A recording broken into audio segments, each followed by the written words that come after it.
کہ اللہ تبارک تعالیٰ نے فرمایا الست بربکم، سب خاموش، کوئی جواب نہیں دیتا. کیا جواب دیں اللہ تبارک تعالیٰ کو، کچھ سمجھ میں نہیں آتا. تو وہاں سب سے پہلے ایک روح نے جواب دے دیا، روح اعظم، انہوں نے جواب دیا بلا. اس کے بعد سب لوگوں کو جواب ہاتھ میں آ گیا تو سب انہیں کہنا شروع کر دیا کیا، بلا، اور ایک شور مچ گیا بلا. تو وہاں لکھا انہوں نے کہ سب سے پہلے بلا کس نے کہا؟ فرمایا کہ وہ روح تھی رسول اکرم صلی اللہ علیہ وسلم، یعنی خود حضور پاس میں سب سے پہلے بلا فرمایا. تو اللہ تبارک تعالیٰ نے فرمایا کہ سب سے پہلے آپ نے ابتدا کی، اس لیے اللہ تبارک تعالیٰ کی خاص رحمت ان کے اوپر ڈال دی گئی، ایک تجلی. فرمایا آپ مرکز انسانیت ہیں، آپ مرکز. تو کعبۃ اللہ کو تو مرکز عالم بنایا کہ سارے لوگ رخ کریں گے اسی کی طرف، اپنے تمام مساجد کا، چاہے جہاں بھی دنیا میں ہو. اور اللہ کے نبی صلی اللہ علیہ وسلم یہ مرکز انسانیت بن گئے. بہرحال اس سے پہلے بھی وہ آ چکا ہے کہ بعد میں اللہ تبارک تعالیٰ نے انبیاء علیہ الصلوۃ والسلام سے ایک الگ وعدہ لے لیا رسول اللہ صلی اللہ علیہ وسلم کے بارے میں. وَإِذْ أَخَذَ اللَّهُ مِنَ النَّبِيِّينَ مِيثَاقَهُمْ لَمَا آتَيْتُكُم مِّن كِتَابٍ وَحِكْمَةٍ ثُمَّ جَاءَكُمْ رَسُولٌ مُصَدِّقٌ لِّمَا مَعَكُمْ لَتُؤْمِنُنَّ بِهِ وَلَتَنصُرُنَّهُ قَالَ أَأَقْرَرْتُمْ وَأَخَذْتُمْ عَلَىٰ ذَلِكُمْ إِصْرِي قَالُوا أَقْرَرْنَا قَالَ فَاشْهَدُوا وَأَنَا مَعَكُم مِّنَ الشَّاهِدِينَ. اس سے پہلے وہ آیت آ چکی ہے، اس کی تفصیل وہاں گزر گئی. بہرحال یہاں یہ فرمایا کہ اگر آپ کو گھرانی ہوتی ہے، یہ لوگ انکار کرتے ہیں، ایمان نہیں لاتے ہیں، تو اگر آپ سے ہو سکے، آپ کے بس میں اگر ہے تو آپ ایک ٹنل بنا لیں، ایک سرنگ بنا لیں زمین میں، یا ایک سیڑھی آسمان کی طرف لگا لیں، پھر تشریف لے جائیں اور جو یہ آپ سے معجزہ مانگتے ہیں اس معجزے کو آپ لے کر آئیں اور یہ پھر ایمان قبول کر لیں گے. اس سے معلوم ہوا کہ معجزہ انبیاء علیہ الصلوۃ والسلام کے دست مبارک پر ظاہر تو ہوتا ہے، لیکن وہ ہوتا ہے مشیت خدا، وہ اللہ رب العزت کا فعل ہوتا ہے، انبیاء علیہ الصلوۃ والسلام کا فعل نہیں ہوتا، وہ اللہ رب العزت کا فعل ہوتا ہے. یہ جگہ جگہ قرآن پاک میں ہے. وَمَا رَمَيْتَ إِذْ رَمَيْتَ وَلَكِنَّ اللَّهَ رَمَى. آپ نے کئی مرتبہ مٹھی میں جو ہے مٹی اٹھا لی ہے اور یوں پھینکی. ایک مرتبہ تو جب آپ ہجرت کے لیے تشریف لے گئے، سارے کفار جو ہے وہ جمع تھے اور گھیرے میں تھے. عقل تو یہ کہتی ہے کہ چپکے سے آدمی نکلے تاکہ آہٹ بھی نہ ہو جائے، لیکن آپ نے سورہ یاسین شریف کی تلاوت کی اور ایک مٹھی اٹھا کے یوں پھینک دی. تو مٹی پھینکیں گے تو سویا ہوا آدمی تو جاگ جائے گا نا کم از کم، اور وہ زیادہ گہری نیند میں تو تھے نہیں، میں کھڑے کھڑے تھے. کھڑے کھڑے میں تو ویسے آدمی اونگتا ہے، تو ہلکی نیند ہوتی ہے، تو اگر کوئی چیز لگ جائے گا تو فوراً اٹھ جائیں گے. تو ہر ایک میں بعض لوگوں کو اونگ آئی تھی، بعض لوگ بیدار تھے، یوں پھینکی اس کو، تو سب ان کے آنکھ میں ایک ایک دانہ چلا گیا چھوٹا چھوٹا سا. اب وہ آنکھ ملنے لگے. جب آدمی آنکھ مل لیتا ہے تو آنکھ کھول کے نہیں رکھتا ہے. آپ اس موقع پر تشریف لے گئے اور وہ آنکھیں ملتے رہے یہاں تک کہ حضرت تشریف لے گئے اور وہ دیر تک انتظار میں ہے کہ حضرت باہر تشریف لائیں گے تو ہم حملہ کریں گے. دوسرا موقع وہ ہے کہ بدر کے موقع پر جب دیکھا کہ کفار کی تعداد زیادہ ہے اور مسلمانوں کی تعداد کم ہے، آپ نے اس موقع پر ایک مٹھی وہاں سے ریت وغیرہ سنگریزے یہ تھے، یوں ریت کا ایک مٹھا اٹھا لیا اور پھر یوں پھینکا ان کی طرف، بہت دور سے پھینکا. فرمایا شاہت الوجوہ، تمہارے چہرے برباد ہو جائیں، یہ فرمایا.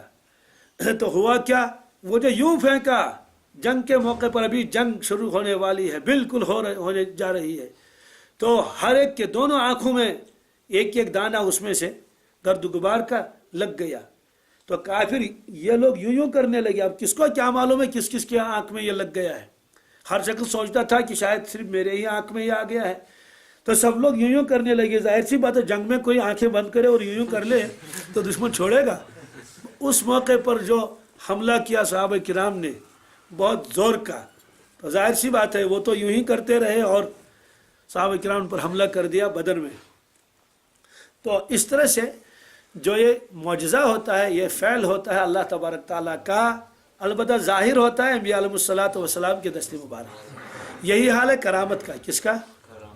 کرامتیں بہت ساری ظاہر ہو چکی ہیں اس امت میں، وہ بھی اللہ تعالیٰ کا فعل ہوتا ہے، لیکن ظاہر کسی کے ہاتھ پر ہوتا ہے. پھر اللہ تبارک تعالیٰ وہ ظاہر کیوں کرتے ہیں؟ نبی کی نبوت کو ثابت کرنے کے لیے، نبی کی نبوت کو، ولی کی ولایت کو ثابت کرنے کے لیے یہ ہوتا ہے. اب سوال یہ ہے کہ ایک تو یہ ہے کہ ادھر سے مطالبہ کیا جائے، یہ معجزہ دکھا دو. اللہ تعالیٰ فرماتے ہیں یہ کوئی مجبوری نہیں، صرف معجزات ہے، معجزہ تو ہم دکھائیں گے. اس لیے اللہ کے نبی صلی اللہ علیہ وسلم کے